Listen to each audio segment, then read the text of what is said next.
iniciar o culto, dar continuidade ao culto no dia do Senhor. Vamos orar agradecendo a Deus pelo dia, pela noite, pela oportunidade que Ele nos concede. Vamos agradecê-lo mais uma vez, aquietar os corações, pacificá-los para ouvir a palavra de Deus, esquecer as agitações das ruas, né? E viver o prelúdio que a gente faz aqui. O prelúdio tem que estar no coração do cristão, tem que chegar aqui pronto para cultuar a Deus e ouvir a sua palavra. Então nós iremos ouvir Samuel fazer o prelúdio como de costume, a oportunidade que você tem para acalmar. E que a Deus a graça sobre mim, sobre todos nós. Vamos ouvir isso.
Transformados por Ele, ter a nossa mente renovada e transformada segundo a Tua palavra. Estamos aqui para cantar, ó Deus, os Teus feitos em Cristo Jesus, a Tua salvação, a Tua bondade, a Tua misericórdia. Estamos aqui para ser gratos a Ti, Senhor, por todos os benefícios que Tu tens nos concedido, Senhor. E é em Cristo Jesus que nós, de uma maneira ousada, Senhor, e confiante, queremos bendizer a Ti, Senhor, queremos cultuar o Teu nome, queremos, debaixo, Senhor, da graça, prestar ao Senhor um culto em espírito e em verdade, Senhor, um culto com um coração contrito, Senhor, um culto do qual o Senhor se agrada, um culto que o Senhor recebe, ó Deus. Um culto, Senhor, que esteja de acordo com a Tua palavra. Mas vemos que ainda somos imperfeitos, Senhor, para nos apresentar da maneira como Tu nos chama em Cristo. Pedimos que neste momento, Senhor, o Senhor pacifique os nossos corações. O Senhor, ó Deus, traga alento, traga descanso, paz, para que nós possamos, Senhor, estar concentrados, ó Deus, estar com a mente cativa, segundo a Tua palavra, estarmos de fato, ó Deus, aqui com o corpo, com a alma, com a mente, com o coração. Estamos aqui inteiros, Senhor, para bendizer o Teu nome. Que o Teu Espírito traga fervor ao coração do Teu povo, dos Teus filhos. Senhor, que sonda e conhece os corações neste momento, que Tu possas dar fervor, ó Deus, para que o Teu povo cante com alegria, Senhor, a Tua palavra, para que o Teu povo ouça com os ouvidos do coração a Tua palavra, Senhor, e receba como palavra de Deus, acolha, ó Deus, para submeter a ela, Senhor. Dá-nos um coração submisso, dá-nos um coração, ó Deus, que submeta a Tua palavra, do Evangelho aqui pregado, Senhor, do Evangelho anunciado. Meu Deus, este Evangelho transforma os nossos corações, o nosso caráter, o nosso ser, a nossa vida. Que a nossa reunião, ó Deus, seja uma reunião para melhor, ó Deus, e não para o pior, Senhor. Que a Tua graça, o Teu amor, a Tua misericórdia, a Tua paciência, a Tua longanimidade, Senhor, traga edificação aos nossos corações através da Tua palavra. Que o Teu Espírito aplique, que o Teu Espírito ilumine, que o Senhor abra o entendimento, Senhor, para que possamos de fato compreender, ó Deus, a Tua palavra. Tem misericórdia de nós.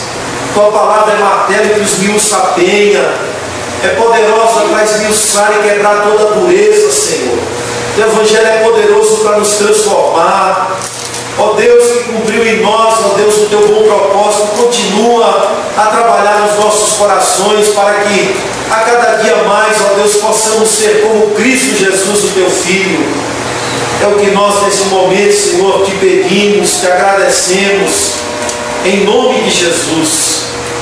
Amém. Oh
Segundo Samuel, capítulo 11, vamos abrir a palavra de Deus. Segundo livro de Samuel, capítulo 11.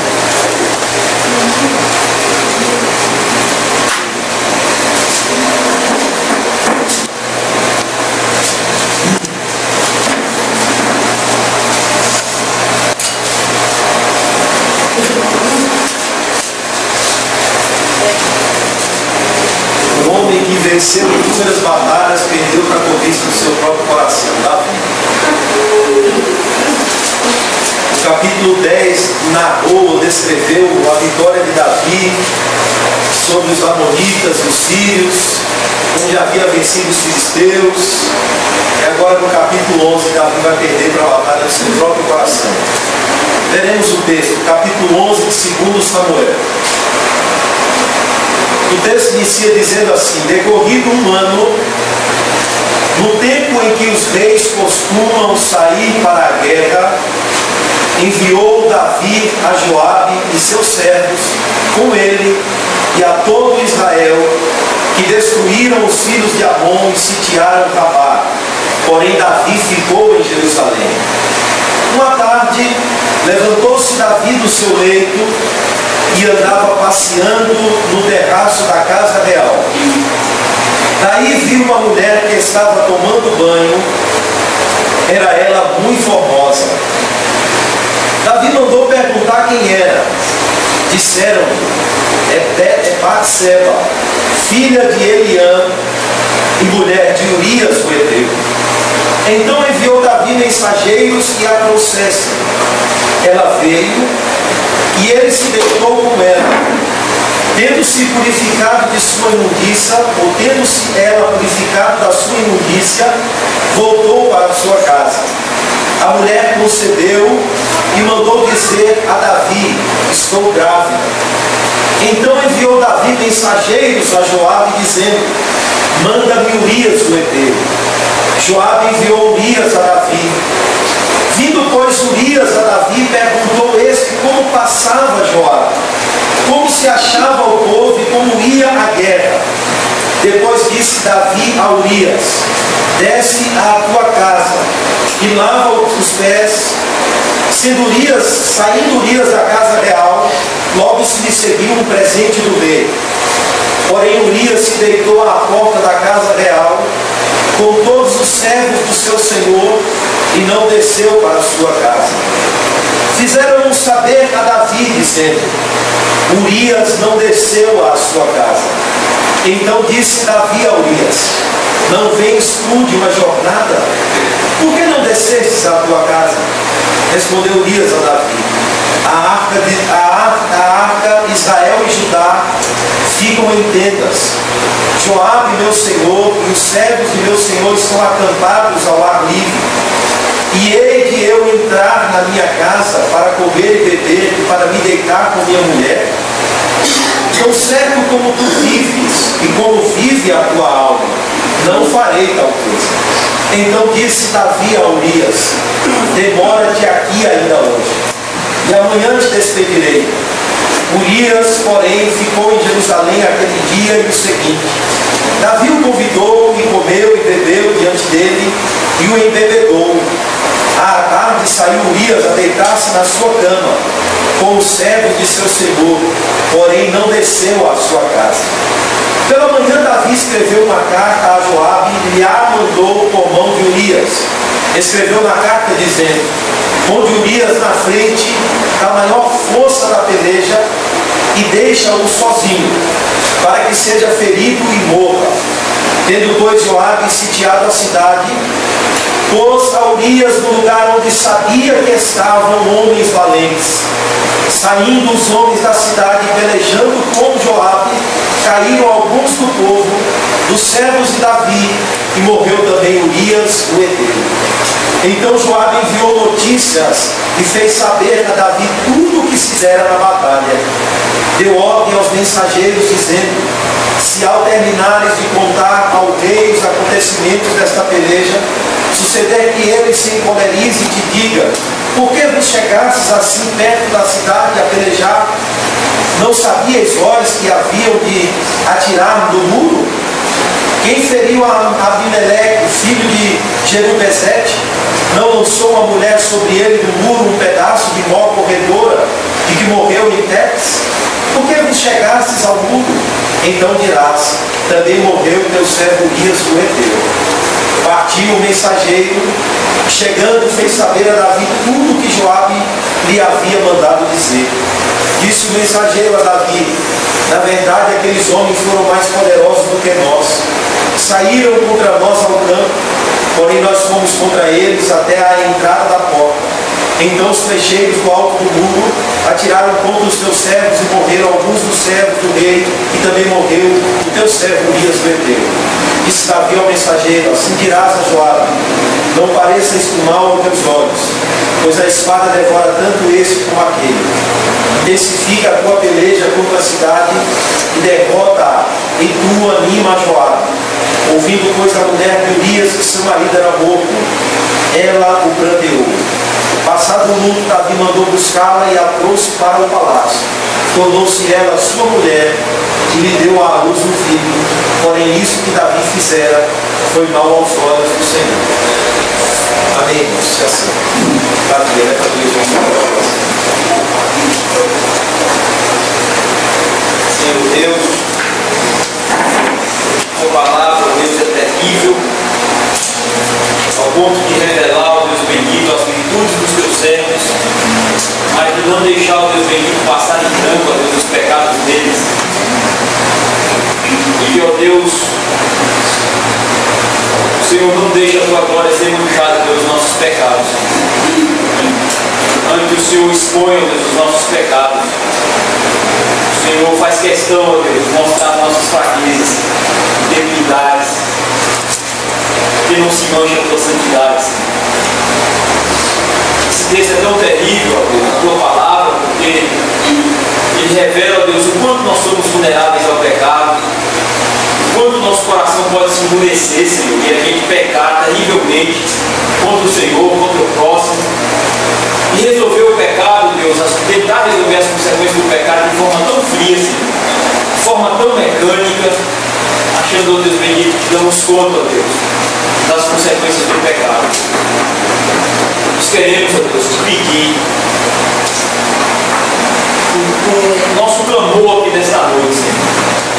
Que o Senhor não deixe nenhum de nós aqui, Senhor, cair no endurecimento do pecado, Senhor. Ó Deus, por favor, nós te pedimos nessa noite, Deus, em nome de Jesus Cristo. Não deixe ninguém aqui, Senhor, ter um coração endurecido, Deus, para ser entregue aos seus próprios desejos pecaminosos. Não deixe, Senhor, não deixe, Senhor. Ó Deus, se tiver que arrancar os bens, ó Deus, arranca. Se tiver que arrancar qualquer outra coisa de nós, Senhor. Ó Deus, mas não nos deixe um coração endurecido, Senhor. Porque, ó Deus, terrível coisa é, ó Deus, ter o coração endurecido, ó Deus. Porque aí, ó Deus, nós nos destruiremos nós mesmos, nas nossas próprias mãos, ó Deus, se o Senhor não intervir a tempo. E nós queríamos te pedir graça nesta noite, ó Deus, para nós não brincarmos com o pecado, Senhor. Para nós não domesticarmos em nossas vidas, Senhor. Oh Deus, dá temor aos nossos corações, dá reverência às nossas vidas, Senhor, espirituais. Oh Deus, tem misericórdia de nós. Pela tua palavra que aqui tem sido pregada, pela tua palavra que tem sido ouvida nas pregações, que tem sido lida, meditada, cantada. Oh Deus, nós queremos te pedir nesta noite que o Senhor nos dê sabedoria, nos dê graça, que o Senhor quebrante os nossos corações, que o Senhor dissipe essa ignorância que o pecado deixou, a fim de que nenhum de nós, Deus, sejamos entregues aos nossos próprios desejos, às nossas próprias concupiscências, aos nossos próprios desejos, Deus bendito, depravados, sujos e impuros, ó Deus, que ainda lutam dentro de nós, que ainda guerreiam dentro de nós, Senhor. E nós vemos a história de Davi, Senhor. Nós não vemos somente Davi, Senhor. Nós vemos, ó Deus, as nossas vidas no teu servo Davi, Senhor. Nós vemos os nossos próprios pecados, as nossas próprias fraquezas, Senhor. E nós queremos te pedir perdão pelos nossos pecados. Queremos te pedir perdão, Deus bendito, porque muitas das vezes também nós temos brincado com o pecado, Senhor. Não temos temido teu nome, não temos honrado a tua palavra. Os nossos ouvidos têm estado fechados para atentar ao teu evangelho e à tua lei, Senhor. Mas dá-nos graça, Deus, dá-nos graça. Ó Deus, Deus, nós também não sabemos, Senhor, se esse é o último aviso da Tua palavra para nós. E é por isso que nós pedimos, Senhor, o Teu Espírito Santo nesta noite, por Tua graça, quebrante os nossos corações aqui neste lugar, neste dia, porque o amanhã não nos pertence, Senhor. E a Tua palavra nos diz que se hoje ouvides a palavra de Deus, não endureçai os vossos corações. Ó Deus, nós não queremos ter um coração endurecido. Quebra os nossos corações, esmiuça, derrete, Senhor, para que estejamos aqui preparados para acolher a Tua palavra, para sermos transformados pelo Teu Espírito Santo, para recebermos de Ti a graça, Senhor. É o que nós precisamos. Deus, mas muito obrigado porque o Senhor tem falado conosco. E tem falado de forma pessoal, de forma clara, de forma amorosa, misericordiosa, de forma graciosa, Deus. E nós não podemos, ó Deus, nos convidarmos desta tão grande mensagem de salvação, de misericórdia, de regeneração, de quebrantamento, de reconciliação, de graça que nós temos recebido aqui, Senhor, neste lugar. Ó Deus, muito obrigado mesmo. Graças te damos, ó Deus, por ter a Tua palavra, que é luz, ó Deus, para os nossos pés, que é lâmpada para os nossos caminhos, que é verdade, ó Deus, para as nossas inquietações, que é consolo para as nossas agruras, que é bálsamo para as nossas feridas, que tem sido acalanto, ó Deus, em nossa existência. Nós te louvamos por toda esta graça. Te louvamos por esta igreja que tem pregado a Tua palavra, que tem vivido a Tua palavra. Te louvamos pela vida de cada irmão, de cada irmã. Te louvamos pelo pastor que o Senhor tem nos dado.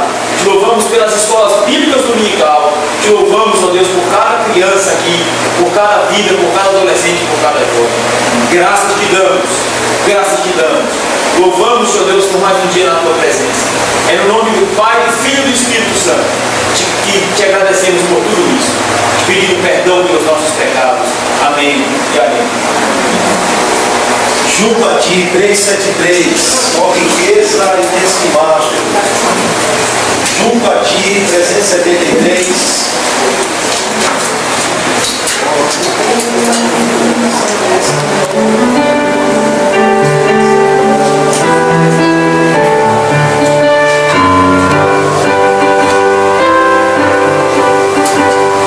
Senhor.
Como a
sido, Pai, nosso auxílio. De fato, Tu tens sido, ó Deus, nosso refúgio, a nossa fortaleza. De fato, Tu tens sido, Senhor, nosso lugar seguro. Amém. Como diz, ó Deus, o salmista, se não for ao Senhor, os nossos inimigos já teriam nos engolido, Senhor. Muitos são os inimigos que nos cercam, os inimigos do nosso próprio coração, a incredulidade, a frieza, o pecado, tantas coisas, Senhor, que nos assedia e que muitas vezes tiramos os olhos da cruz, Senhor. Muitas vezes essas coisas abatem, ó Deus, porque sobrevêm sobre as nossas vidas com fúria, mas sabemos, ó Deus, que Tu tens sido o nosso refúgio e fortaleza. Tu tens dado firmeza aos nossos pés. Tu tens feito, ó Deus, com que todas as coisas contribuam para o nosso bem, até mesmo os momentos de tristezas, de dor, de aflição, porque sabemos que em tudo Tu tens um propósito, Senhor, para com as nossas vidas. Amém. O Senhor que começou em nós esta boa obra, Senhor, de salvação, em regenerar e transformar homens pecadores através da obra de Cristo, o Senhor mesmo dará cabo desta obra perfeita, Senhor, desta obra completa, desta obra tão maravilhosa, Senhor, na vida de pessoas tão, Senhor, pecadoras como nós, que dependemos todo dia dessa graça, Senhor, que superabunda onde o pecado abundou, que dependemos da misericórdia do Senhor que se renova a cada manhã, para que continuemos, ó Deus, ter esperança, continuemos a cantar em meio às dores, para que continuemos, Senhor, perseverando no caminho da salvação, porque de fato Tu tens perseverado por cada um de nós. Meu Deus, nós Te agradecemos, Senhor, por Tua misericórdia para com as nossas vidas. Amém. Nós Te agradecemos por Tua longanimidade, por Tua paciência, por Teu amor eterno com o qual o Senhor nos amou, ó Deus. Pai, que o Senhor possa continuar dando graça a cada família desta igreja, Senhor. Que o Senhor possa continuar dando graça a cada pai de família, a cada criança, a cada mãe. Que o Senhor possa dar graça ao ministério desta igreja, a mim, aos diáconos. Que o Senhor possa continuar dando graça, Senhor, a cada irmão, Senhor, a quem Tu tens chamado, Senhor, em Cristo Jesus. Para que nós, ó Deus, unidos, para que nós em comunhão verdadeira, para que nós, confiando em Cristo, possamos continuar caminhando firmemente, Senhor, obedecendo a Tua palavra. Amém. Abençoa aqueles pedidos que nesta manhã foram feitos. Sim. Que trazemos à memória o nosso irmão Ricardo no Ceará, ó Deus. Amém. Que tem pregado a Tua palavra, que temos recebido boas notícias daquela congregação. Amém. Que o Senhor continue, ó Deus, a fazer aquilo que Tu tens de fato feito e proposto a fazer naquele lugar, Senhor. Amém. Usa aquele irmão, usa a sua família, usa aquela congregação para disseminar o Evangelho naquele lugar tão carente, Senhor. Amém. Naquele lugar tão afetado pela depravação do pecado, mas nós sabemos que o Evangelho floresce, Senhor, pelo Teu poder. O Evangelho é o Teu poder para a salvação do homem pecador, ó Deus. E através do Teu Espírito, ó Deus, o homem recebe fé através do Evangelho, através do poder do Teu Espírito agindo no coração do pecador. Ele nasce de novo, ele vê o reino de Deus, ele toma, Senhor, a decisão em seguir a Cristo, porque o Teu Espírito e a Tua graça atuam no coração do pecador. Deus, que a semente ali lançada no Ceará, Senhor, ela possa dar fruto, amém, ela possa florescer, aquela congregação possa se firmar a cada dia, aqueles irmãos possam ser transformados a cada dia, e que amém, nós, ó Deus, possamos ouvir relatos e mais relatos daquilo que Tu tens feito naquele local, Senhor. Amém. E assim sejamos recobrados, animados, assim sejamos fortalecidos, ó Deus, em ver que o Senhor que começou a obra, o Senhor há de concluí-la, Pai. Que o Senhor abençoe, ó Deus, os enfermos, aqueles que carecem, ó Deus, de uma intervenção no seu corpo, sim, na sua condição física. Meu Deus, nós pedimos a Tua graça sobre os pastores que conhecemos, meu Deus, a congregação do Pará, nosso irmão André em Manaus, sim, a igreja de Caruaru, os irmãos ali no Piauí, na Bahia, em São Paulo, em Brasília, em qualquer lugar, ó Deus, onde o teu povo se reúne, Senhor, onde os pastores têm a incumbência de pregar a tua palavra, que o Senhor possa continuar dando graça a estes homens, dando graça a estas congregações, dando graça ao teu povo. Amém. Para que eles possam continuar firmes na tua presença. Sim. Este é o propósito das instruções do Senhor aos nossos corações. É para que não pequemos, ó Deus, é para que sejamos fortalecidos a cada dia, é para que brilhemos como luzeiros no meio de um mundo caído em trevas, é para que a luz do Senhor seja mais intensa nas nossas vidas, é para que o sal do Evangelho tenha mais sabor na nossa vida. Pedimos, Senhor, aplica a tua palavra nos nossos corações, aplica a palavra que aqui nesta noite será pregada, Senhor, que tem sido cantada, ó Deus, aplica nos nossos corações, para que toda frieza seja dissipada, Senhor, para que toda indiferença, ó Deus, se transforme em amor para o serviço, para que toda frieza, para que todo cruzar de braços, Senhor, se transforme em compromisso diligente com a tua causa, com o teu reino. Meu Deus, é o que nós te pedimos, Pai, em nome de Cristo Jesus. Amém. Amém. Irmãos, vamos de pé ainda, último canto, antes de liberarmos as crianças, Salmo 3.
Evangelho de Marcos, capítulo 9.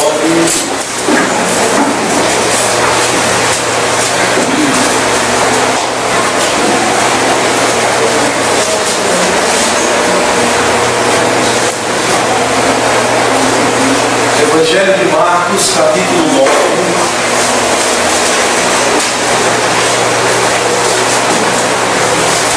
Versículo 9 ao versículo do número 29, de 9 a 29. Ouçamos com atenção a palavra de Deus.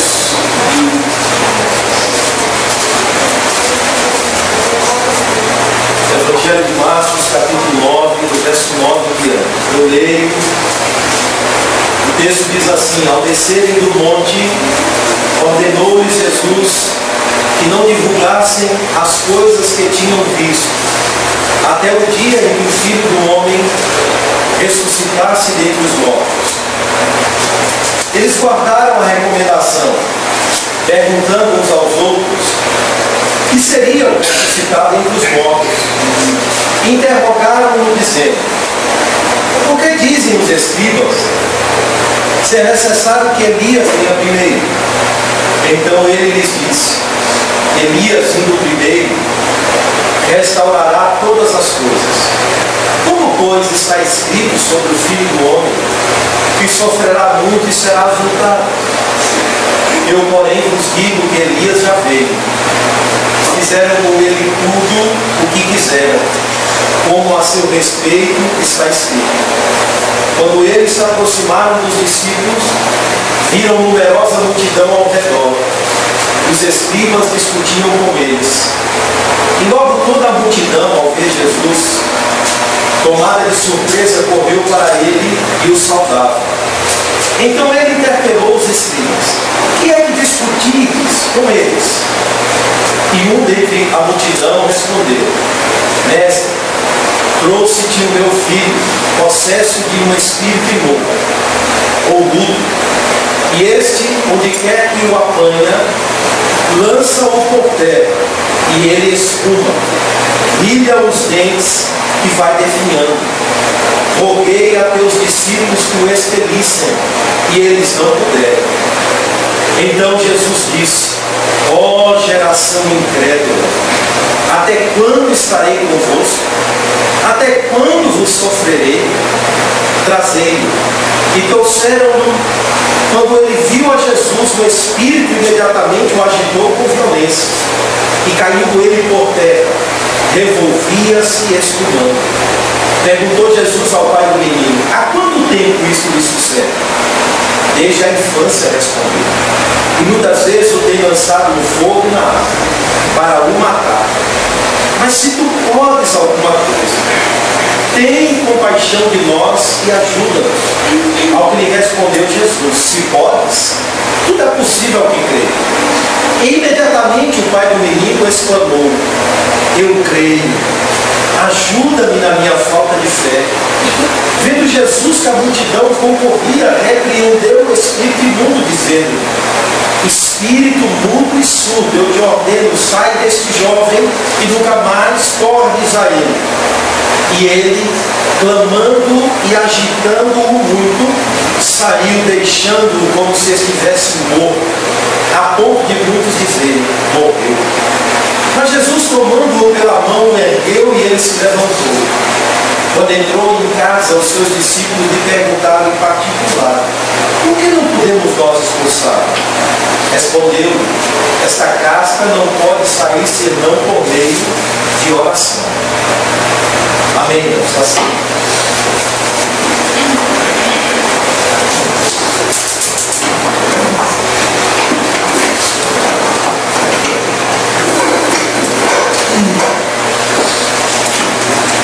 Meus irmãos, nós, através do Evangelho de Marcos, ressalto novamente, estamos caminhando para Jerusalém com Cristo. E Cristo já mostrou, já demonstrou, através dos seus feitos, até o capítulo 8 de Marcos, quem Ele é. Daqui em diante, sabendo quem Ele é, Ele vai assumir a cruz. e já disse para cada um de nós: me sigam, vamos comigo, vamos embora, o caminho é esse. Então estamos indo, seguindo a Cristo. A proposta aqui ainda está dentro de um tema maior, caminhando com Cristo através do discipulado diário, onde ele já disse que tem cruz, tem abnegação, tem renúncia, tem compromisso. Estamos caminhando nessa toada, junto com Cristo. Domingo passado vimos que ele levou 3 ao monte: Pedro, Tiago e João. E lá ambos tiveram uma experiência maravilhosa, ao ponto de dizer: vamos fincar estacas e ficar aqui, eu quero ficar aqui. Que lugar bom, que coisa maravilhosa. Eles foram além. Eu ainda vou fazer 3 tendas, Pedro disse, uma para Elias, para não deixar Elias de fora, uma para Moisés e uma para o Senhor. Mas Cristo vai mostrar que não. A caminhada diária com Cristo ele vai mostrar agora, através da descida do monte, do relato de um filho levado pelo pai, de que a caminhada do discipulado, do discípulo, do servo de Cristo, é uma caminhada diária, é uma caminhada motivada por uma questão de fé. Fé somente. É uma caminhada diária com Cristo, seja no monte, ou seja lá embaixo, lá no vale. O que Cristo vai demonstrar, ou mostrar para nós, que a caminhada com Ele não é a perpetuação ao longo do tempo de uma única experiência lá no monte, que deve ser guardada ali dentro de uma tenda, para que todo dia a gente visite a tenda e rememore aquela única experiência lá no monte, arrebatadora, coisa que nos faz querer ficar lá o tempo todo. Mas é uma caminhada diária de aprendizado, de amadurecimento, de conhecimento todos os dias, de entrega todos os dias, de renúncia todos os dias. E que nessa caminhada, olha, nós vamos enfrentar não só o monte, viu? Mas haverá realidades duras. Muitas vezes haverá momentos de enfrentar as trevas. Muitas vezes, olha, as trevas é até mesmo que está assim, persistente no coração. Enfrentar as frustrações, muitas vezes, dar de cara com ela. Por que nós não podemos expulsar? Fala isso. Acabou o poder.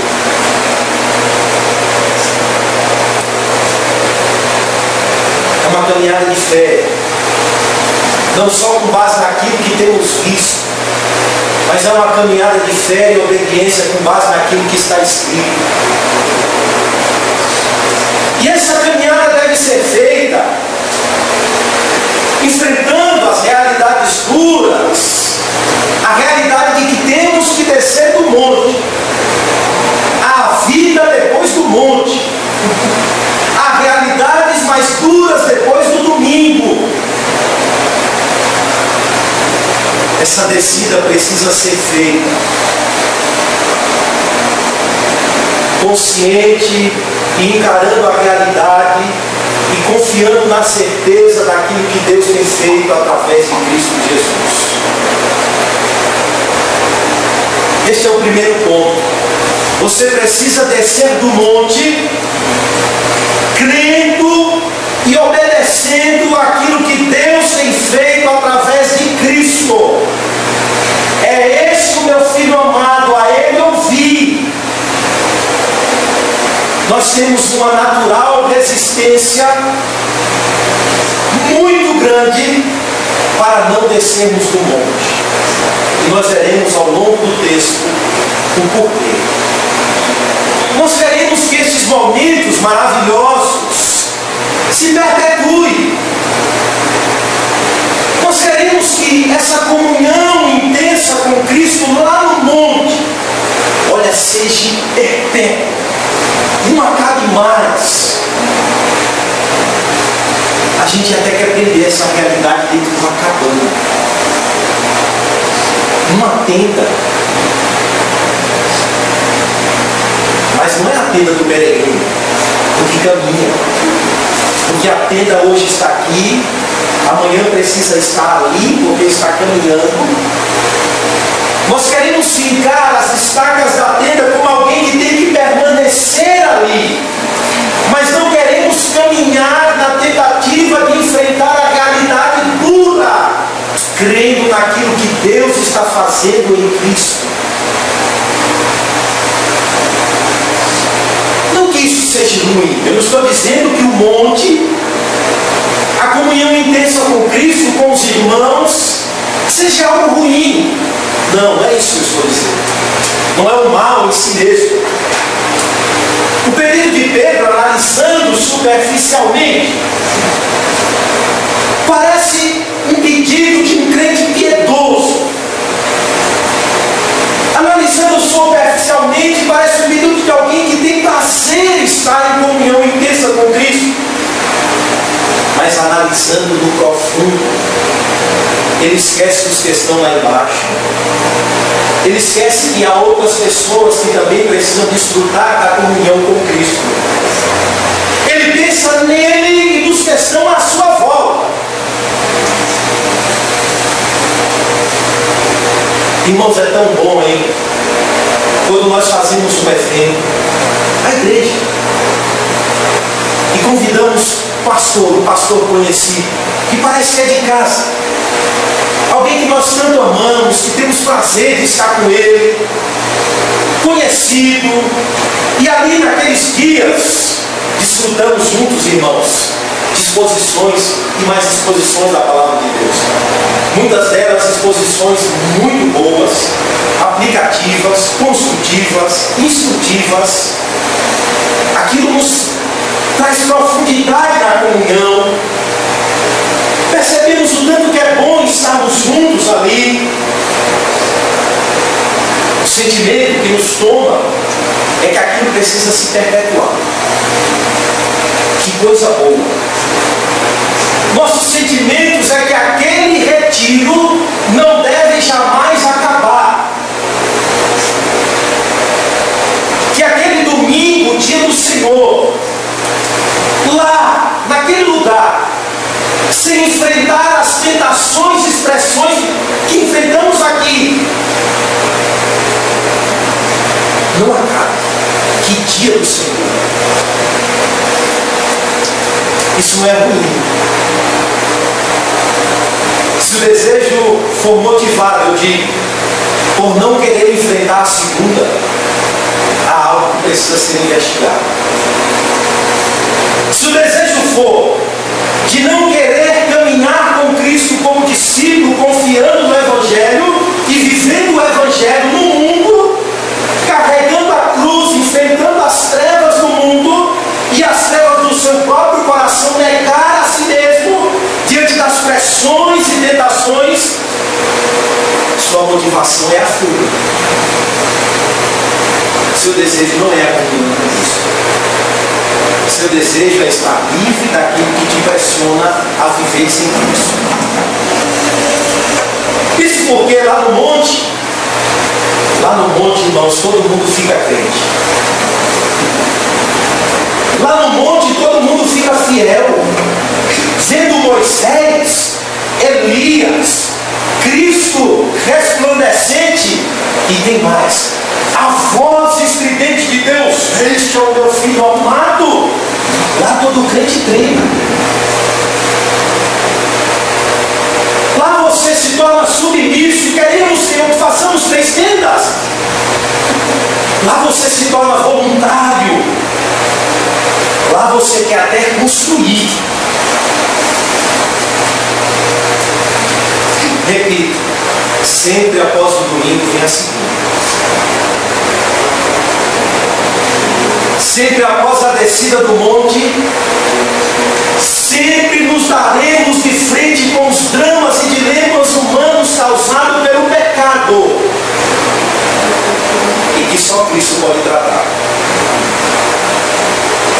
Após belas e memoráveis instruções, pregações, temas desafiadores, há sempre a voz de Deus dizendo: é este meu filho amado, a ele ouvi. Há sempre a voz do Evangelho dizendo: ouçam e submetam aquilo que vocês têm ouvido lá no mundo. Talvez essa tenha sido a intenção de Pedro. Construir uma cidade no monte e coroar o Cristo reluzente como um rei físico, e ficar ali sem se defrontar com aquilo que era a própria fraqueza dele. Pois no monte, irmãos, até as fraquezas humanas passam desapercebidas. Mas o que é que Cristo quer nos ensinar, hein? É que o discipulado é vivido, é aplicado na escola chamada vida. Na poeira das ruas, nos dilemas humanos, nas trevas que nos cercam, enfrentando tudo com atitude de fé verdadeira, não só com base naquilo que vemos.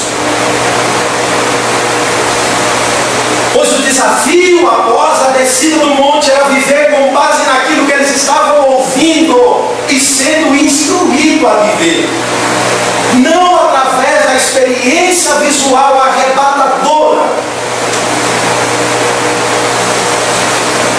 Pois muitas vezes eles não iam ver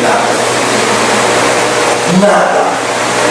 Muitas vezes iriam ver dilemas humanos, trevas, confusão. Muitas vezes até eles mesmos seriam tomados de uma frieza. Como fazer? Subir de novo para o monte?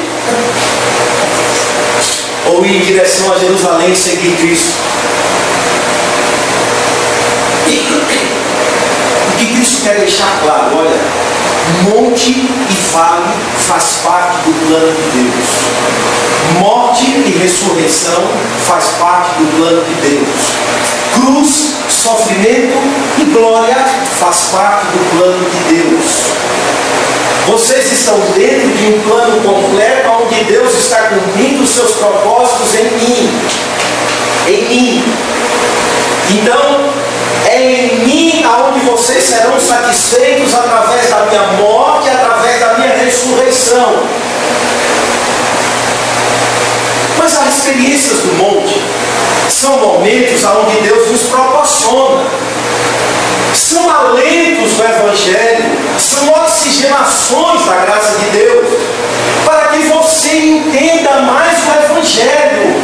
Não é a experiência para nos paralisar ali, é a experiência com a palavra de Deus para que você se torne mais profundo e enraizados em Cristo, para que sob essa compreensão correta de quem é Cristo, do que é o Evangelho, do que é segui-lo, Ele te chama a andar.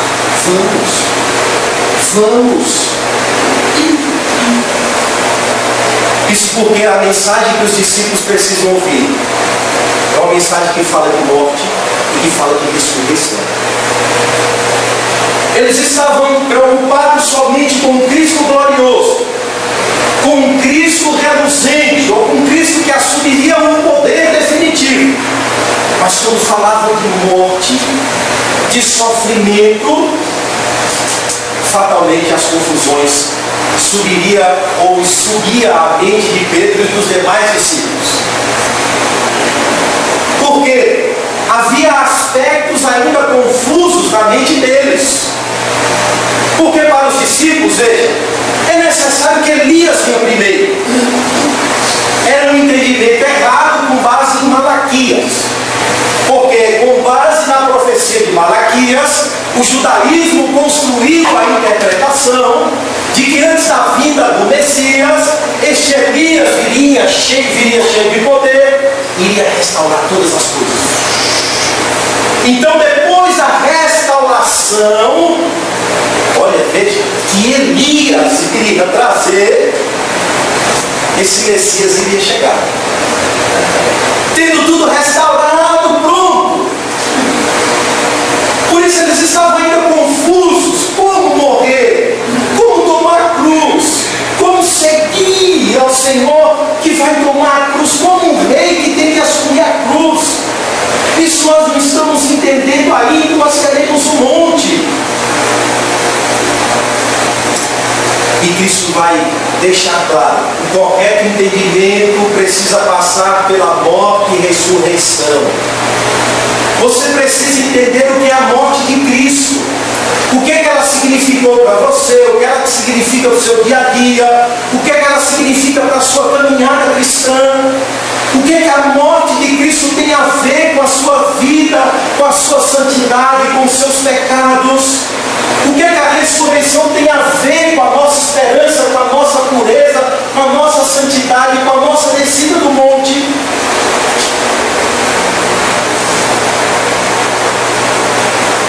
A experiência fundamental com o Evangelho, do Evangelho, não é o monte, são as poeiras das ruas. A experiência que fundamenta a nossa caminhada cristã não é aquilo que vemos, mas é aquilo que Cristo fez por nós. Está revelado no Evangelho de Cristo. A nossa descida deve estar centralizada na sua morte.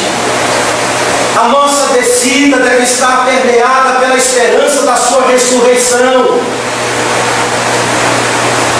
Mas eles estão perguntando: Elias?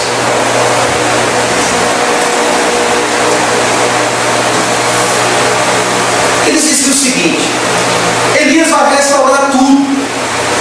Aí Jesus diz assim: tá bom. Verso de número 12. Então lhes disse: Elias vindo primeiro restaurará todas as coisas. Isso é Jesus que está dizendo.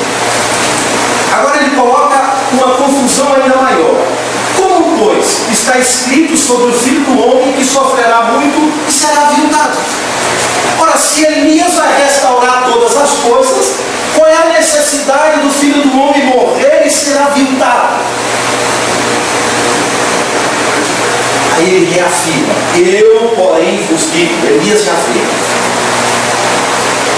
E fizeram com ele tudo o que quiseram, como a seu respeito está escrito. Jesus diz assim: olha, Elias já veio, e fizeram com Elias tudo o que quiseram com ele.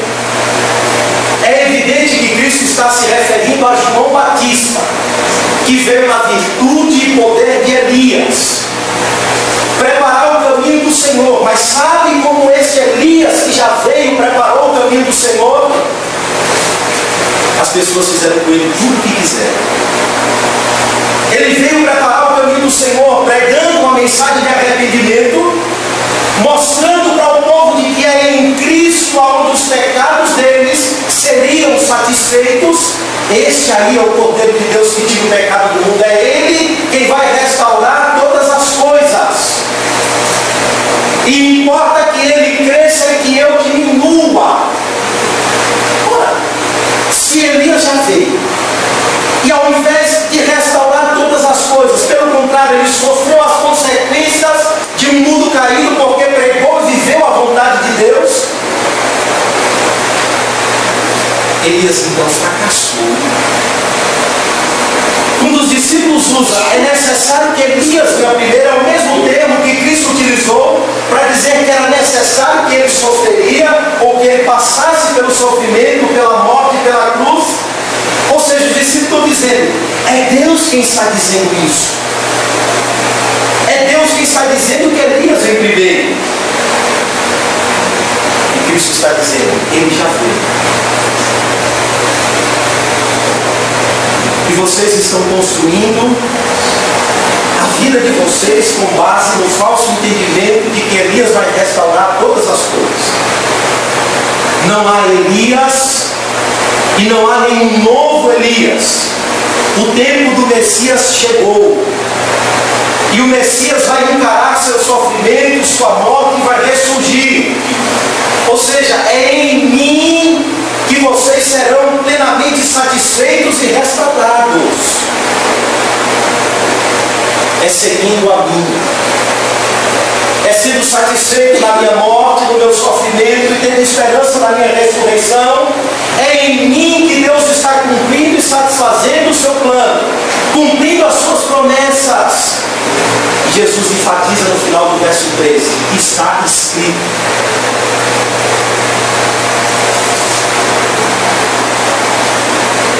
Nós devemos nos reger por aquilo que está escrito.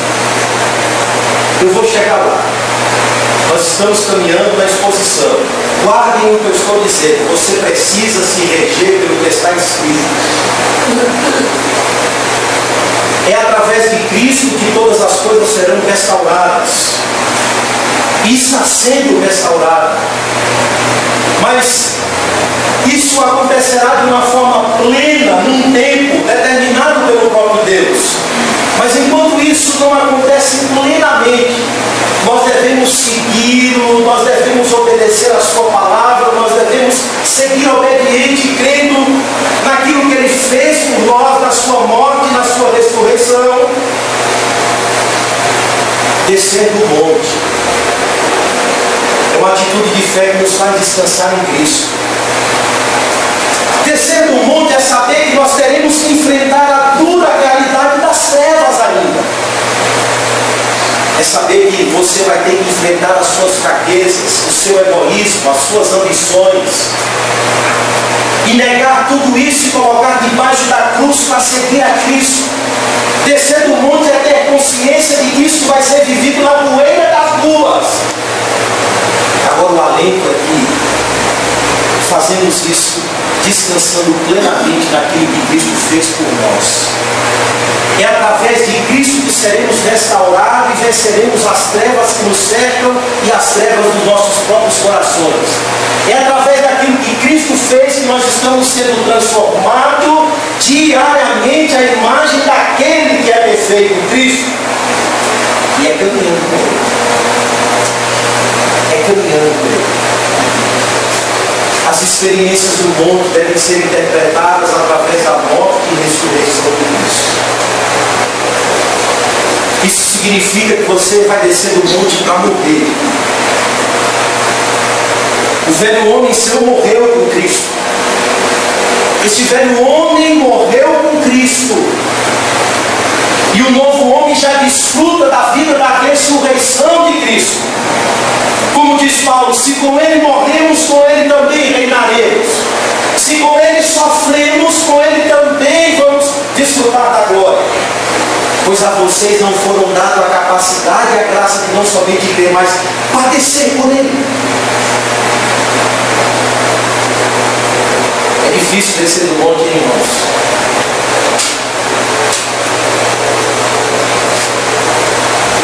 É difícil descer do monte. Quando Cristo desce do monte, verso 14: quando eles se aproximaram dos discípulos, lá embaixo ficaram os que não subiram. Lá embaixo ficaram os que Cristo não chamou para subir. E quando eles se aproximam dos discípulos, viram numerosa multidão ao redor, e que os escribas discutiam com eles. Uma discussão. Uma multidão, os discípulos, uma discussão.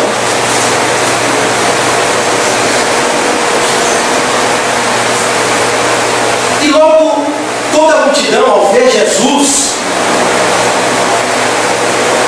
é tomada de surpresa, ou tomada de surpresa, corre para ele e o salva. Então Jesus interpela os escribas. Quem que discutis com ele? Ou com eles? Mas quem respondeu não foram os escribas. A pergunta é respondida por um pai aflito. O pai se interpõe e responde.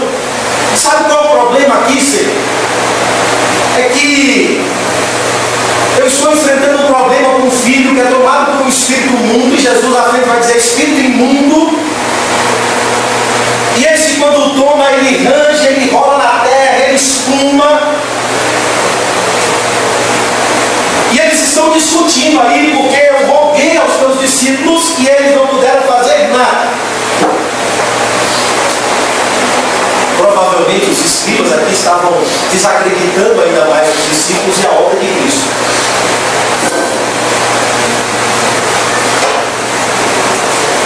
Sabe qual é o problema que está no sopé do monte?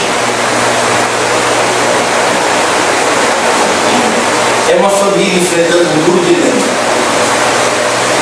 Sabe o que está no sopé do monte? Um filho endemoniado. Sabe o que está no sopé do monte? Espíritos imundos tomando conta da criação de Deus. É isso que está no sopé do monte. O quadro aqui parece um quadro de epilepsia. Ele espuma, ele range os dentes, ele vai definhando.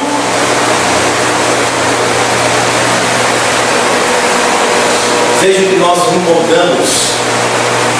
Nós encontramos um quadro terrível de trevas, irmãos, que acometeu a criação de Deus. Lá embaixo é famílias destruídas pelo pecado, é filhos escravos do pecado, é filhos dominados pelas trevas, é pai desesperado, é discussão fútil, é discussão sem fundamento, é discípulos acossados. Nós iremos enfrentar o pecado na criação de Deus. Nós iremos enfrentar a total alienação de Deus. Não é o sinal das passagens de Elias. Tudo repetidinho, tudo bonitinho, tudo coloridinho. Pelo contrário, bagunça e distorção. Ou seja, temos a mais dura realidade das trevas e do pecado. O pai aqui está dizendo que passava por todo um processo de ranger, de enrolar, de espumar, sem poder fazer nada. E veja, o pai está descrevendo o quadro como se tivesse acontecido ali. Ou seja, não sai da mente do pai o quadro terrível do filho, passando por toda aquela reação. Mas sabe o que é pior? O pior é que não encaramos só as trevas. Ao nosso redor, encaramos também a nossa própria fraqueza. Os discípulos não puderam fazer nada disso. Olha, não tem coisa mais terrível, viu? Que revela tanto a fraqueza humana, a impotência humana, do que estar diante de um dilema que eu e você não podemos resolver. Problema espiritual pode levar no médico, leva no psicólogo, leva onde você quiser levar.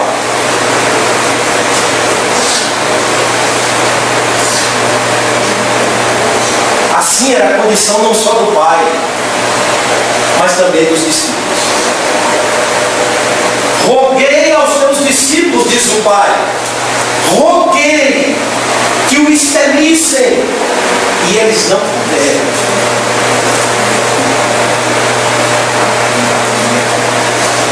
Irmãos, lá embaixo a impotência e a incapacidade dos que ficaram é revelada.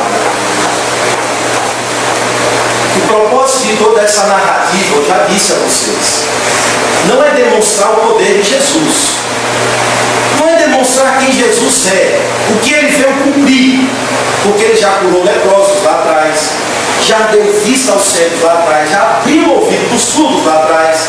Isso estava revelando ele cumprindo as profecias messiânicas. Aqui, o texto tem o propósito de revelar quem os discípulos são. Não só o desespero de um pai, o poder de um Cristo poderoso, aqui está sendo revelada a fraqueza dos discípulos. A narrativa tem o propósito de mostrar que o discipulado é uma atitude de fé, confiar em Cristo e em sua obra. O propósito do texto é mostrar que os seguidores de Cristo devem fazer isso numa atitude total de confiança nele. Sabe por quê? Capítulo 6 de Marcos. Jesus reúne os discípulos e primeiro instrui eles como eles irão sair para disseminar o Evangelho. Olha, vocês fazem assim, vocês fazem assado, vocês vão por aqui, fazem assim, assim. E Cristo deu autoridade a eles. Vão debaixo da minha instrução e debaixo ou revestido da minha autoridade. Rapaz, o texto diz que eles expeliam demônios, curavam enfermos, anunciavam a palavra de Deus, chamando o povo ao arrependimento. Lucas diz na narrativa que eles voltaram maravilhados. Senhor, até os espíritos nos submetem. Acabou o poder. Aqui nada acontece. Eles não puderam fazer nada. Mas se você disser assim, eles não puderam fazer nada porque Cristo não estava presente, estava no monte. Cristo também não estava presente no capítulo 6. Mas o que houve? É o mesmo que acontece comigo e com você. Quando achamos que venceremos as dificuldades sem Cristo, sem confiar nele, em achar que o poder que ele deu no capítulo 6 é um poder perpétuo que se vive apartado dele. O mesmo acontece comigo e com você quando, lá no passado, nos fica uma impressão de uma experiência poderosa e que achamos que crescemos o bastante para darmos conta de todas as demandas. Eu compro, eu vendo, eu consigo, eu faço. O verso 19 está confirmando isso. Veja. Então Jesus lhes disse: ó geração incrédula, até quando estarei convosco? Até quando vos sofrerei? Trazei-mo. Aqui, irmão, Jesus solta um suspiro profundo e doloroso. É como se alguém tivesse dado um soco em Jesus. E ele profundamente diz: geração incrédula. Os discípulos estão dentro da mesma geração. Esse termo geração incrédula nos remete a Deuteronômio 32, quando esses dois termos caracterizavam de maneira clara a perversidade junto com a incredulidade de Israel, em contraste gritante com a fidelidade de Deus, com as evidências de Deus, com o amor de Deus, com as bênçãos de Deus. E essa queixa de Deus pode ser encontrada nos profetas. Quando o povo rejeitava a palavra de Deus e confiava no seu braço, os discípulos estão aprendendo através de uma experiência humilhante de que sem Cristo nada eles podem fazer.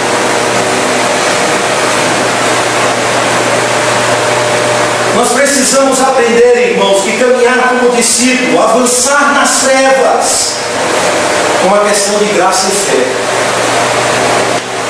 Com Cristo, certamente venceremos as tentações, mas muitas vezes somos tomados pelo orgulho, pela autoconfiança, por conta de experiências passadas. E Deus nos coloca no coração de um problema.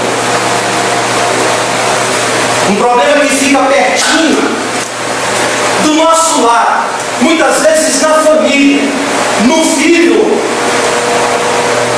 E ele vem para provar os nossos corações. Revelar a condição em que nos encontramos ou como estamos.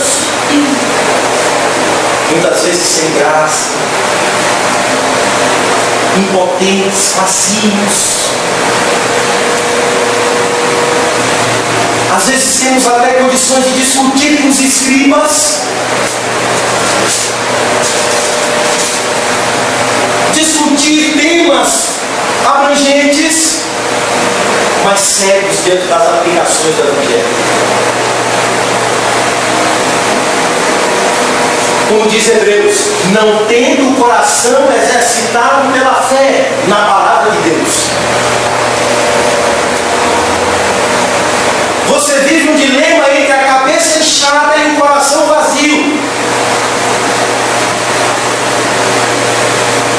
Vive confiado naquilo que adquiriu ao longo do tempo. E Cristo está te chamando a se entregar a Ele todo mundo. Amém.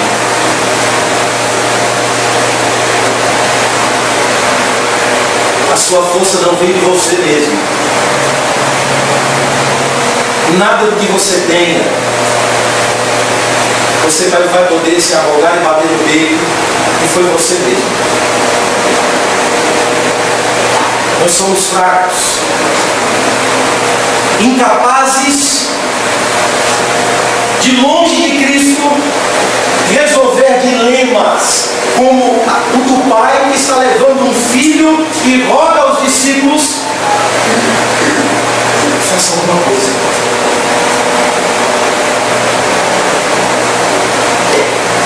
É por isso que se desce do monte, confiando unicamente naquilo que Deus tem feito através de Cristo para o nosso benefício. Você precisa descer não só crendo no que Deus está fazendo, Ele é soberano. Você também precisa descer sabendo que você é chamado a confiar em Cristo todos os dias. Porque só será possível encarar as trevas confiando em Cristo. Tudo deve ser levado a Cristo.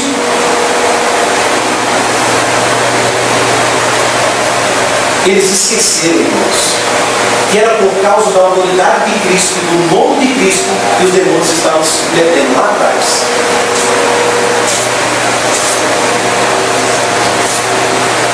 Era através da obra de Cristo. Ele morreu para desfazer as obras do diabo. Foi Ele.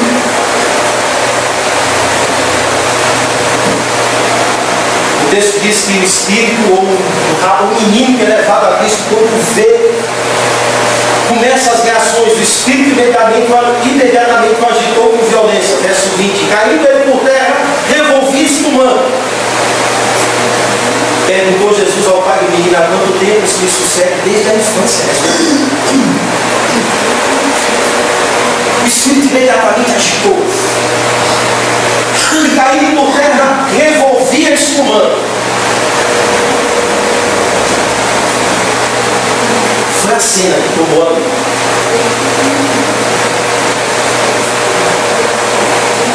Jesus pergunta: quanto tempo? Desde a infância. E muitas vezes lança no fogo, na água para o matar.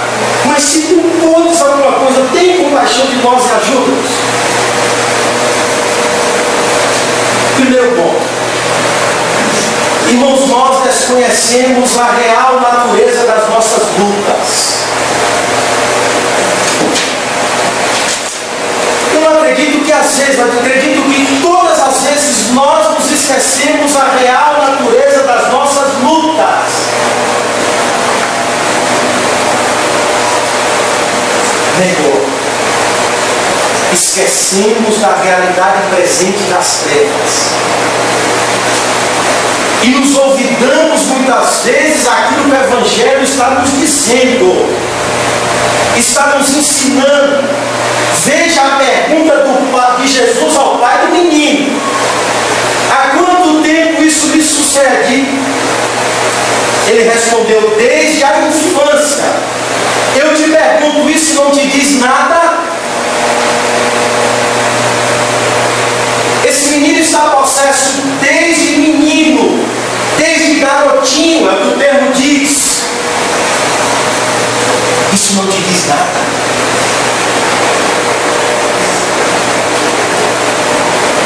você não deve desprezar o que a palavra de Deus está dizendo. Os nossos filhos, nós já nascemos com o coração envolto e mergulhados em trevas, em pecado, sujeitos e vulneráveis à atuação das trevas. Deus, quando diz, serve ao menino, ensina ao seu filho, assentado, deitado pelo caminho, inculca. Deus está errado. Deus não sabe o que está dizendo. Ele é o Criador, Ele conhece o coração e a natureza humana. Ele conhece o coração dos nossos filhos. Mas isso, Deuteronômio diz, só será feito se a palavra estiver no coração do Pai. Você precisa crer e obedecer o Evangelho de Cristo. Nós tiramos o Evangelho de dentro das nossas casas. Tiramos o Evangelho da economia do lar. E nos pautamos hoje por uma criação materialista. Sabe qual é? No fim da conta, você se legitima. Sabe como? Eu dei a melhor escola para o meu filho. Eu dei a melhor roupa. Eu dei a melhor casa. Eu dei carro para ele ir para a faculdade. Se ele não é ou é o que é hoje, eu estou legitimado.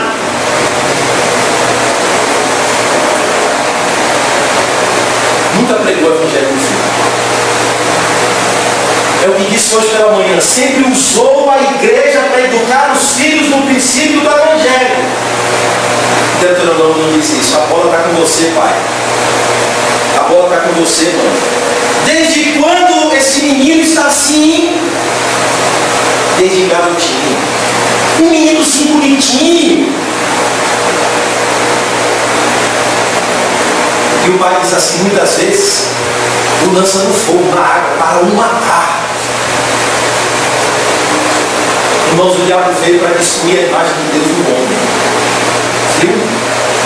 Ele veio destruir. E é o que ele tem feito com a juventude sem Deus. Pare na porta das escolas hoje e veja. Ele está destruindo através de uma cultura podre, através de uma música promíscua, através de desenhos, de roupas, de filmes. Seu propósito é destruir e não construir. Não brinque com as trevas, nem do seu coração, nem daquela que à sua volta está. Mas Jesus mostra aqui que mesmo com toda a nossa desobediência, Ele é a compaixão de Deus. Você precisa confiar nele. Mas Ele te chama muito mais do que confiar, para obedecer o que Ele está dizendo. E nesse Pai há uma mistura que revela quem nós somos: fé, incredulidade, coragem, medo. Olha, esse pai ouviu falar de Deus. Mas depois da primeira experiência com os discípulos, olha, eu roguei aos teus discípulos, eles não puderam fazer nada. Aí o pai diz assim: se tu podes, é como se o pai estivesse dizendo: olha, eu estou confuso, eu já não sei mais de nada. Eu não sei se tu podes ver, porque eu levei aos teus discípulos e meu filho está aí. Veja o pedido do pai: se tu podes. Mas Cristo também pergunta, veja a pergunta de Cristo, que volta para o pai: se podes, tudo é possível ao que crê.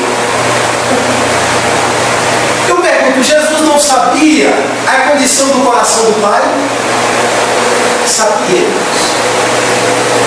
O que Cristo está fazendo aqui é levando tanto este Pai quanto os discípulos que estão à volta ao amadurecimento, ao crescimento. Sabe por quê? Fé não é um salto no escuro, não é você fechar os olhos. E seguir a Cristo, confiando nele na possibilidade de não encarar nenhum buraco. Fé é entrega confiante a uma pessoa, Cristo, a quem conhecemos, a quem sabemos através do Evangelho ter morrido, ter ressuscitado por nós. É a entrega do homem a um Deus presente, Emmanuel.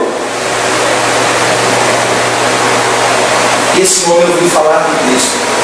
Caso contrário, ele não teria levado o filho. E ele recebeu sinais suficientes para crer, para confiar, para entregar, para esperar, para descansar. Por isso que a fé desse homem poderia ter saltado da circunstância difícil em que ele se encontrava e dizer: tu podes. Eu não posso, os discípulos não tiveram condições de fazer, mas eu sei. Tu podes. Sabe o que o texto está dizendo? É que por trás da nossa caminhada de fé sempre há um elemento de desconfiança.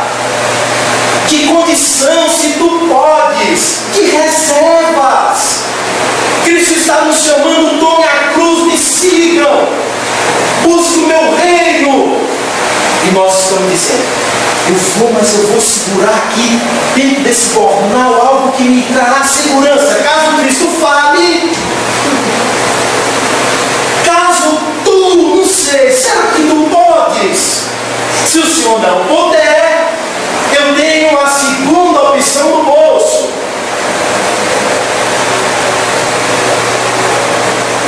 E Cristo volta a pergunta: você crê? Tudo é possível ao que crê. Você crê? Sem fé é impossível agradar a Deus. Você crê?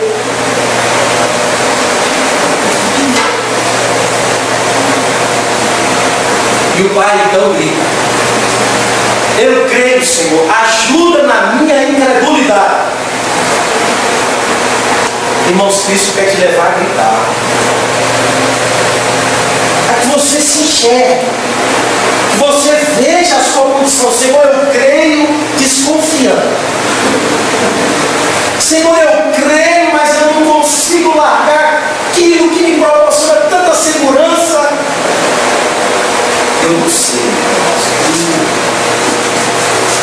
Você precisa descer do monte para confiar nele. E o Evangelho está mostrando que não é no monte, é na poeira das ruas que você vai crescer. É enfrentando as dificuldades e sendo tratado pelo Evangelho que você vai crescer. Não é trancadinho no seu mundo do monte que você vai crescer. Veja como descem do monte e junto com os que ficaram abaixo, lá embaixo estão todos no mesmo barco. Geração ainda tomada de incredulidade. Mesmo depois de evidências e mais evidências do amor de Deus, da graça de Deus, do Evangelho de Cristo, do cuidado de Deus, da providência de Deus, eles ainda estão assim: vou, não tu podes, não sei.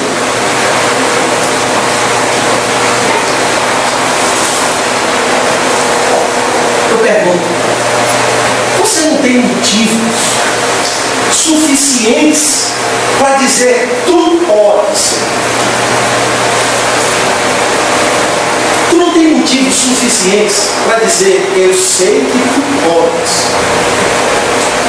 Como diz Paulo, eu sei em quem eu tenho crido e sei que é poderoso para guardar o meu depósito até aquele dia final. Paulo diz: eu sei.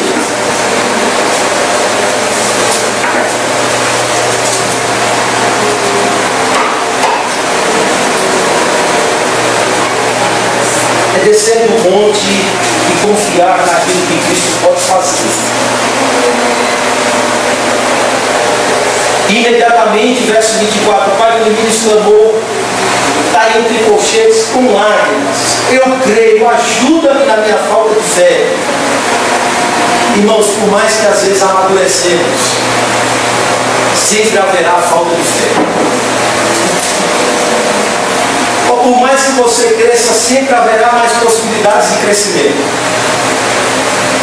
Por isso o Pai diz, olha, o coração dele é aberto.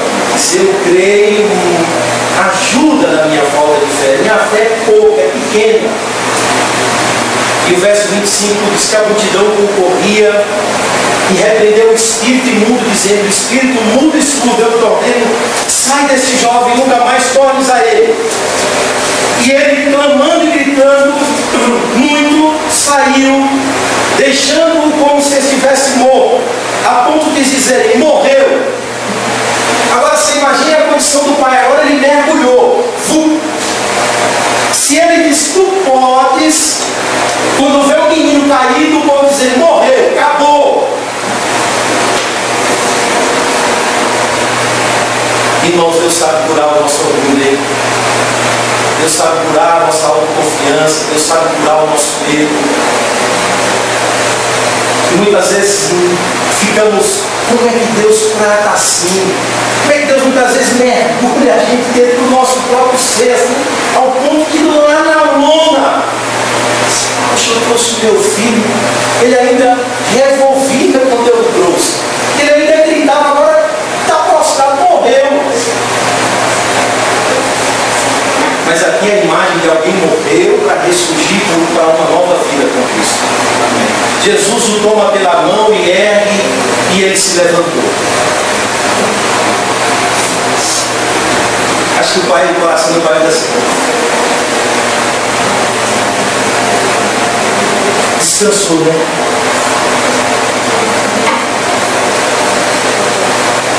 O terceiro ponto, irmãos, é que as dificuldades devem ser encaradas como meios para nos ensinar a depender mais de Cristo. Quando você é frustrado, Deus está te ensinando alguma coisa. Quando Deus te cobra de vergonha diante de uma situação onde você está impotente, é porque Ele está te ensinando alguma coisa. Os discípulos então veem aquela cena aí e voltam para casa assim, ficam envergonhados, hein? Quando nos verem passando na rua, vão dizer, ei, lá, tudo cabisbaixo. Agora, eles não iam perguntar lá na frente do povo, eles esperaram chegar em casa,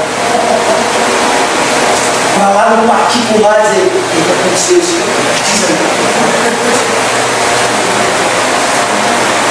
Ou seja, eu vou perguntar quando estiver lá dentro de casa, escondidinho. Responde aí, por que nós não podemos expulsar? Acabou o poder de você. Quem foi?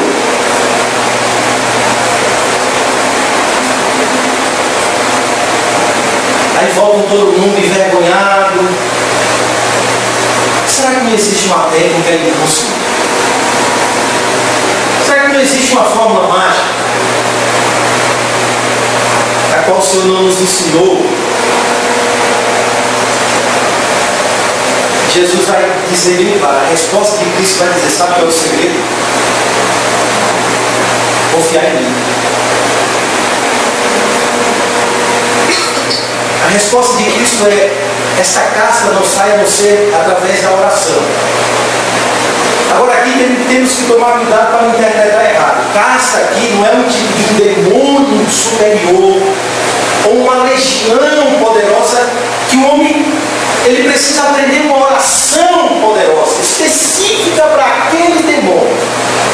Casca aqui é essa espécie, essa natureza, essa luta espiritual.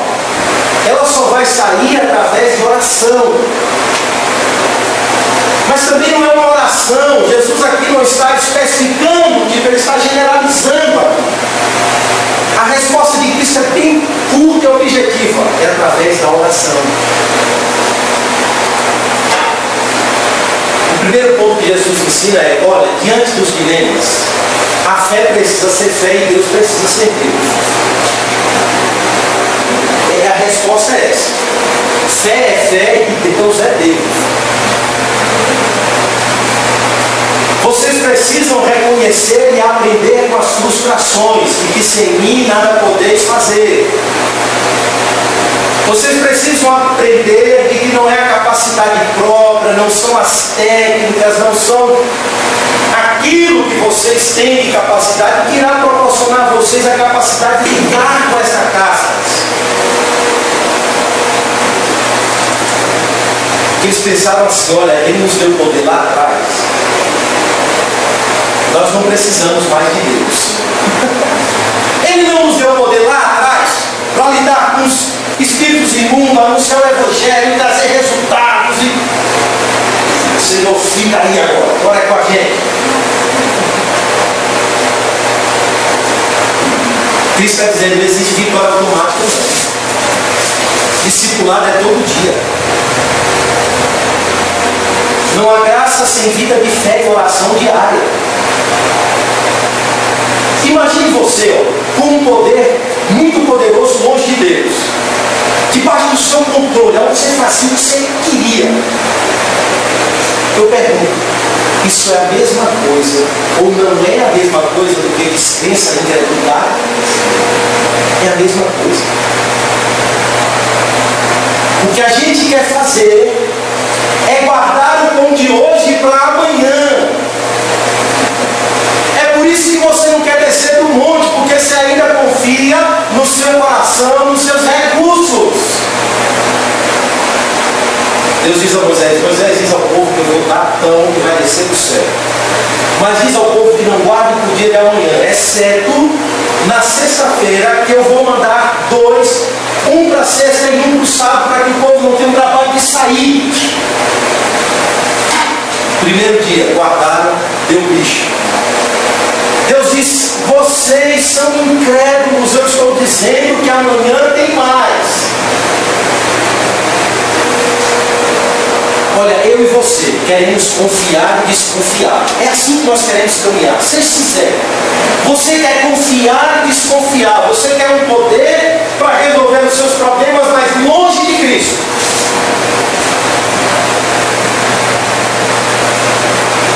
A gente quer construir um ambiente com base em antigas experiências para não viver o novo, o hoje.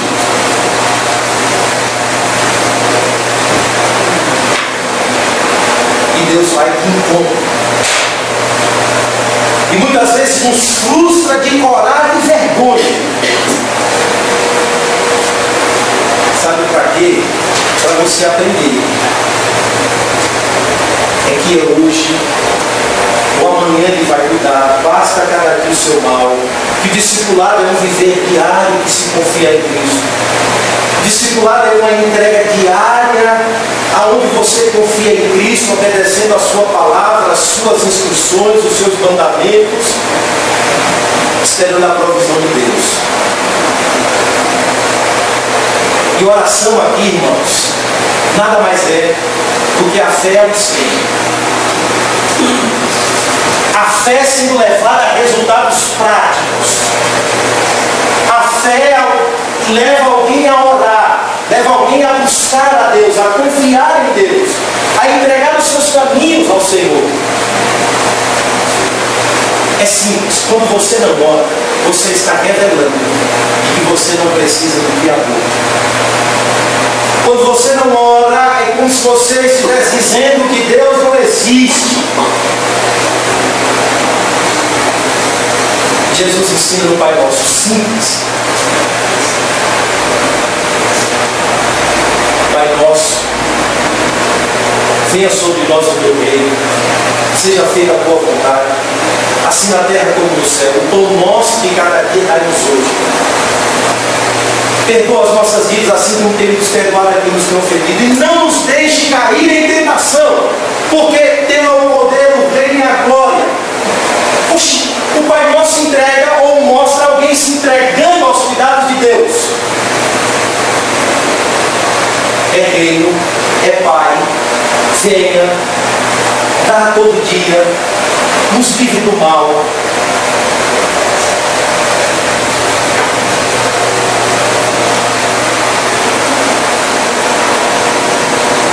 E nós muitas vezes, quando oramos, é assim: você escreve o seu plano de vida, é o que você quer, e vai a Deus e diz: assina embaixo,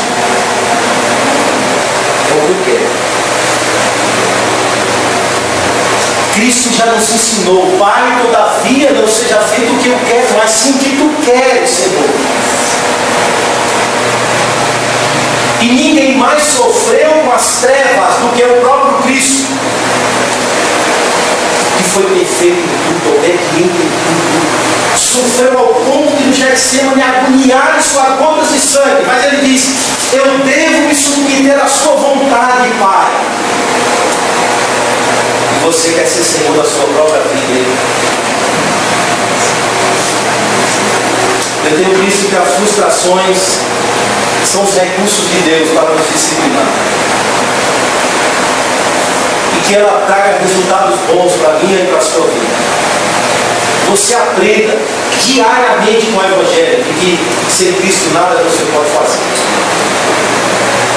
Vamos orar 8 horas e 23 minutos, 26 minutos, oremos. Senhor nosso Deus e Pai, nós te agradecemos mais uma vez por estarmos aqui. Queremos te pedir, Senhor, o Senhor aplica a tua palavra aos nossos corações. O Senhor que conhece os nossos corações, conhece a nossa vida, as nossas dúvidas, os nossos questionamentos. Amém. Nós somos tão ousados, Senhor, que até nos insurgimos contra a tua palavra. Fazemos dela muitas vezes temas de discussões, de debates. Oh Deus, ajuda-nos que a tua palavra nos transforme, Senhor. E ela de fato transforme os nossos corações, ó Deus. Que o Senhor aumente a fé de cada um de nós para que possamos obedecê-la e agir coerentemente de acordo com a tua palavra. Este Evangelho salve, meu Deus, as nossas vidas. Este Evangelho traga saúde aos nossos lares, aos nossos filhos, a economia do nosso lar, Senhor. Amém. Que nós não só façamos do Evangelho, Senhor, questões para serem discutidas, mas que este Evangelho seja levado novamente para dentro do lar, no dia a dia, para a vida diária, para as escolhas.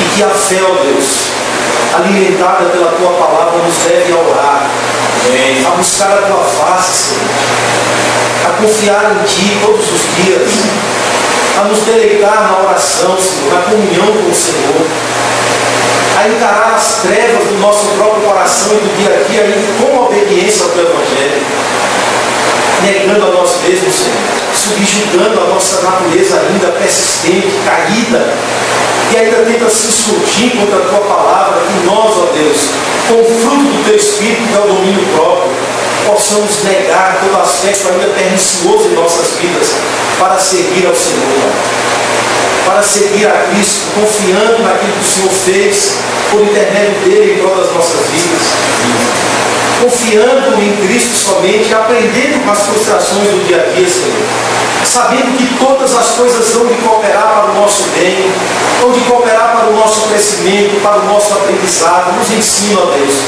nos ensina com as frustrações, nos mostra aquilo que o Senhor quer nos ensinar, com aquilo que nos faz corar de vergonha todos os dias. Deus, nos ensina, Senhor, nos ajuda a colocar este Evangelho debaixo dos nossos pés e ver aplicações dele, ó Deus, em todas as áreas das nossas vidas. Amém. Ver a aplicação do Evangelho sobre a vida de um filho rebelde, sobre a vida de um filho influenciado pelas trevas. Ver, ó Deus, aplicado, Senhor, na relação do marido e da esposa. Ver aplicado no coração do pai para com os filhos, da esposa para com o marido. Ver, ó Deus, aplicado em todas as áreas da vida. Que o nosso velho morra e que Tu nos levante para vivermos uma nova vida, Senhor, através da Tua palavra. É o que nós te pedimos em nome de Jesus. Amém. Amém.